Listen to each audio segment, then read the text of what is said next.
Bab 6187. Menir Chen memandang penuh harap ke arah Menir SDM yang masuk lagi, berpikir bahwa segalanya akan berbalik. Namun yang tidak dia duga adalah hal pertama yang dikatakan Menir SDM saat dia duduk adalah, "Saya minta maaf, Tuan Chen. Sekarang kelompok telah memutuskan bahwa Anda tidak hanya membuat kesalahan besar di tempat kerja, tetapi juga mempunyai masalah besar dengan etika pribadi dan etika bisnis. Sesuai niat kelompok, kontrak kerja harus segera diputus." Menir Chen tidak menyangka dengan mengatakan kebenaran yang tersembunyi.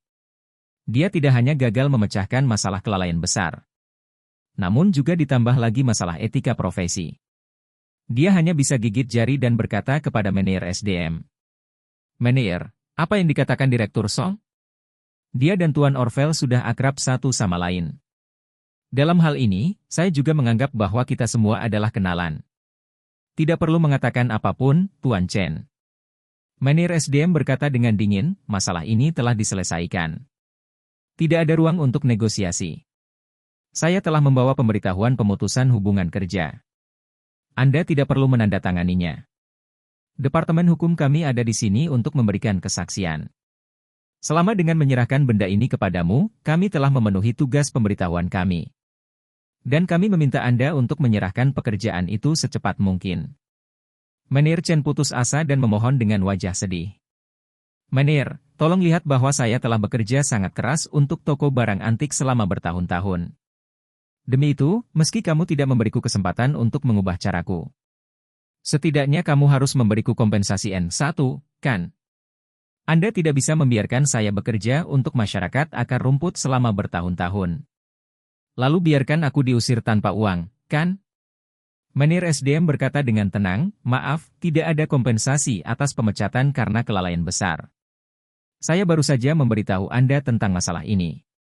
Jika Anda tidak percaya dengan apa yang saya katakan, Anda juga dapat pergi ke arbitrase atau menuntut. Prosesnya juga sangat sederhana. Anda dapat menemukan firma hukum untuk membantu proses penuntutan. Departemen Hukum Grup kami akan secara aktif menanggapi gugatan tersebut."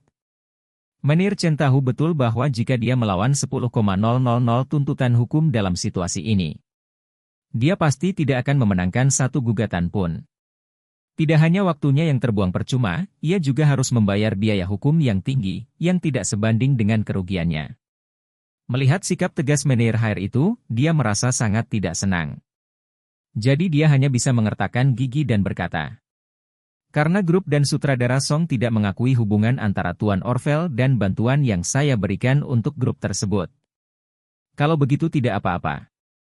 Jangan salahkan saya karena mempublikasikan masalah ini. Ervin Sang itu membuatku kehilangan pekerjaan, dan aku pasti akan mendiskreditkannya." Menir SDM sama sekali tidak menganggap serius ancamannya, dan berkata dengan tenang, "Ini adalah keputusanmu, kelompok ini tidak akan ikut campur dengan cara apapun." "Oke." Menir Chen mengertakkan gigi dan berkata, "Kalau begitu aku akan memberitahu Ervin tentang hal itu." Menir SDM mengangguk dan berkata, "Baik, Tuan Chen. Jika Anda tidak punya apa-apa lagi, tolong bantu saya memanggil karyawan yang tersisa. Kelompok tersebut akan menghentikan sementara pengoperasian toko barang antik dan mengakhiri kontrak kerja dengan mereka." "Apa?"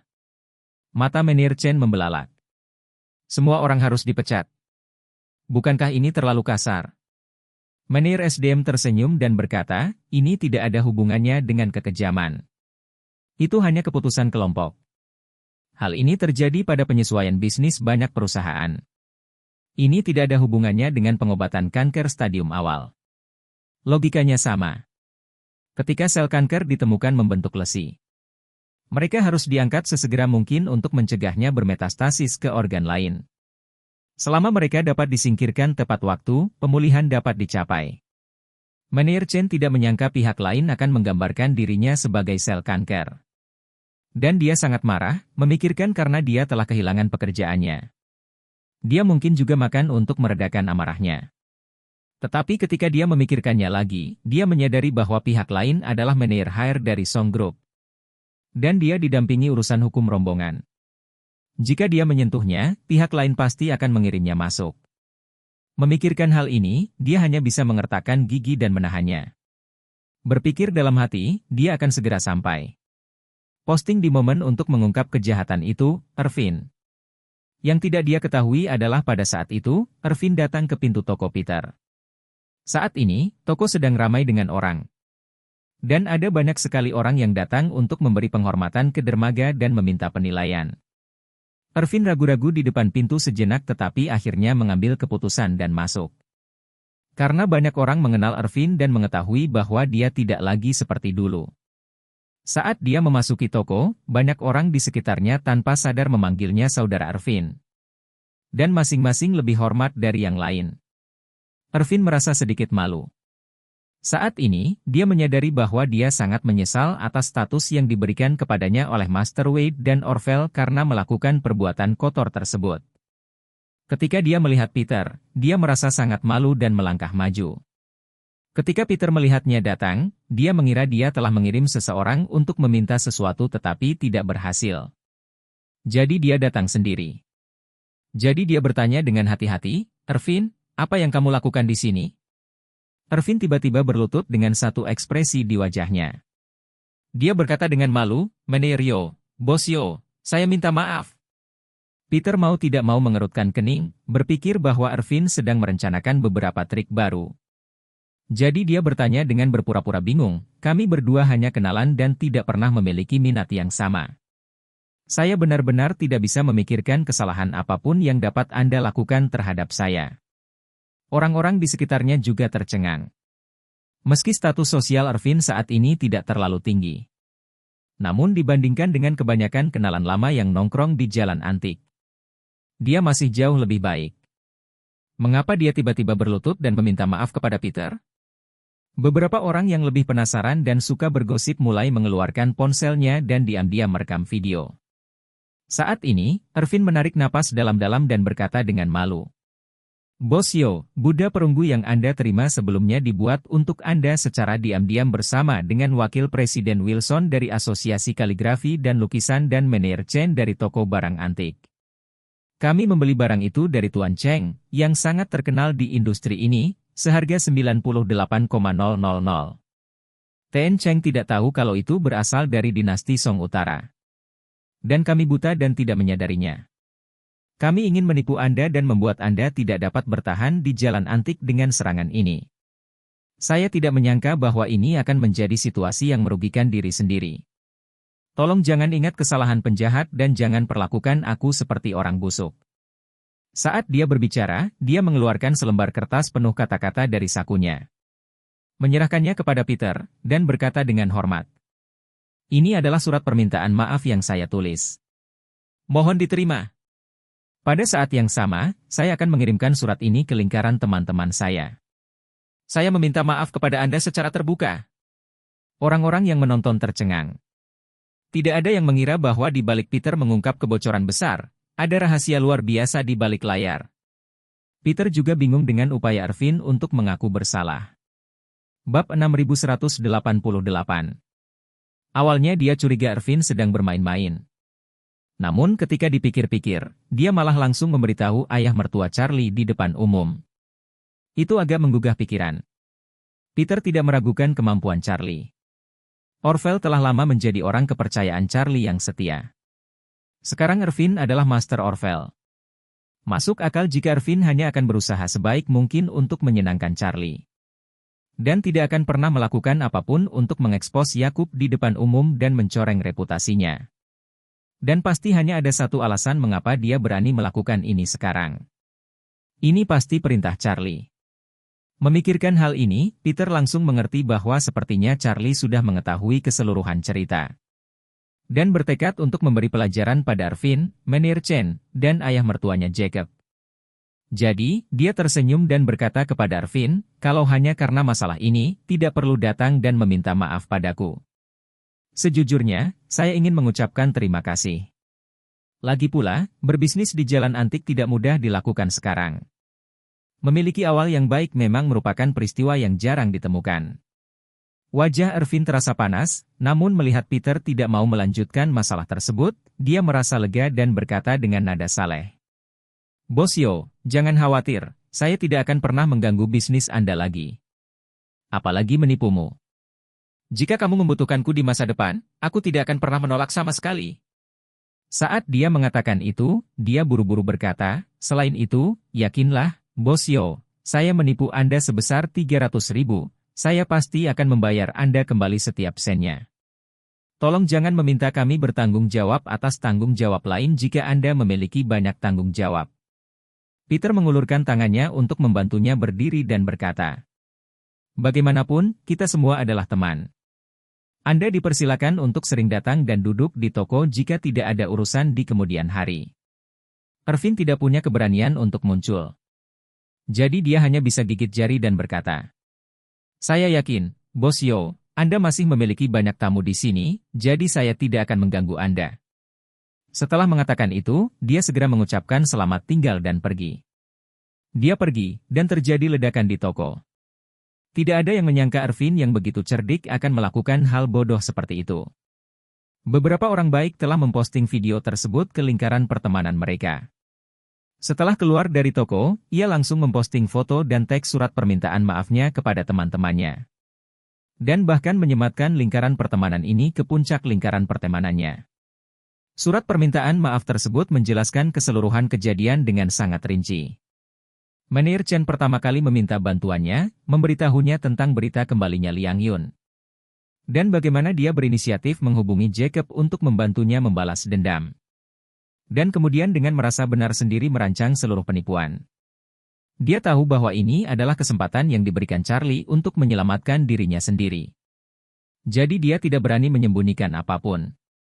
Begitu lingkaran pertemanan ini muncul, seluruh jalan antik menjadi marah. Orang-orang di hampir setiap toko mendiskusikan lingkaran pertemanan ini. Siapa sangka pilihan beruntung Peter adalah orang lain yang bekerja keras untuknya. Menir Chen, yang diusir oleh toko barang antik, saat ini sedang mengedit lingkaran pertemanan di depan toko barang antik. Bersiap untuk menuangkan semua air kotor pada Irvin di lingkaran teman-temannya untuk menghilangkan kebenciannya. Namun ketika dia selesai menulis esai pendek dan hendak mengklik untuk menerbitkannya, seorang kenalan melihatnya dan berkata, ya ampun, Menir Chen, Anda belum melihat momen WeChat Irvin. Apakah semua yang dia katakan itu benar? Apakah kalian bertiga benar-benar bekerja sama untuk memberikan hadiah 20 juta itu kepada Yo Liang? Menir Chen tercengang dan bertanya tanpa sadar. Lingkaran pertemanan yang mana? Apa artinya? Pria itu berkata, lingkaran pertemanan Irvin, kamu harus segera melihatnya. Menir Chen segera keluar dari editor, menyegarkan lingkaran pertemanannya. Dan langsung melihat surat permintaan maaf Irvin. Ketika dia mengklik untuk melihat detailnya, dia sangat marah hingga hampir muntah 3 liter darah. Dan berseru, sungguh teknologi tinggi yang bodoh. Hancurkan truk itu. Irvin, kamu bali matar. Biarpun kita mati bersama, kamu selangkah lebih maju dariku. Binatang buas. Dan lingkaran pertemanan ini juga membuat Jacob terkenal di industri barang antik. Asosiasi lukisan dan kaligrafi juga memiliki satu kaki di lingkaran antik. Dan Jacob terkena skandal seperti itu, yang mengejutkan baik kalangan kaligrafi dan lukisan maupun kalangan antik. Dalam beberapa menit, berita itu sampai ke Presiden PI, menyebabkan dia melompat-lompat di kantor dengan cemas. Presiden PI juga ingin menjilat Jacob, jadi dia berencana menyerahkan posisi presiden umum kepadanya setelah dia dipromosikan. Dia awalnya mengira semuanya adalah hal yang pasti. Namun dia tidak pernah menyangka bahwa Jacob berkonspirasi dengan orang lain untuk melakukan penipuan antik. Yang salah lagi awalnya adalah penipuan, namun pada akhirnya berubah menjadi penipuan pemberian uang. Banyak orang dalam pertemuan tersebut awalnya melakukan protes keras terhadap Jacob. Wakil Presiden Eksekutif tidak melakukan apapun selain berpura-pura menjadi orang palsu. Terutama para wakil presiden yang ditindas oleh Jacob diliputi amarah. Masing-masing dari mereka mendambakan posisi wakil presiden eksekutif. Dan mereka semua mengeluh tentang Jacob, seorang wakil presiden eksekutif yang sangat miskin. Tidak ada kesempatan yang cocok untuk menggulingkannya sebelumnya. Namun kini kesempatan sekali seumur hidup akhirnya tiba. Maka beberapa wakil presiden bersama para anggotanya bergegas ke kantor Presiden PI dan menuntut agar Presiden PI mengeluarkan Jacob dari Asosiasi Lukisan dan Kaligrafi.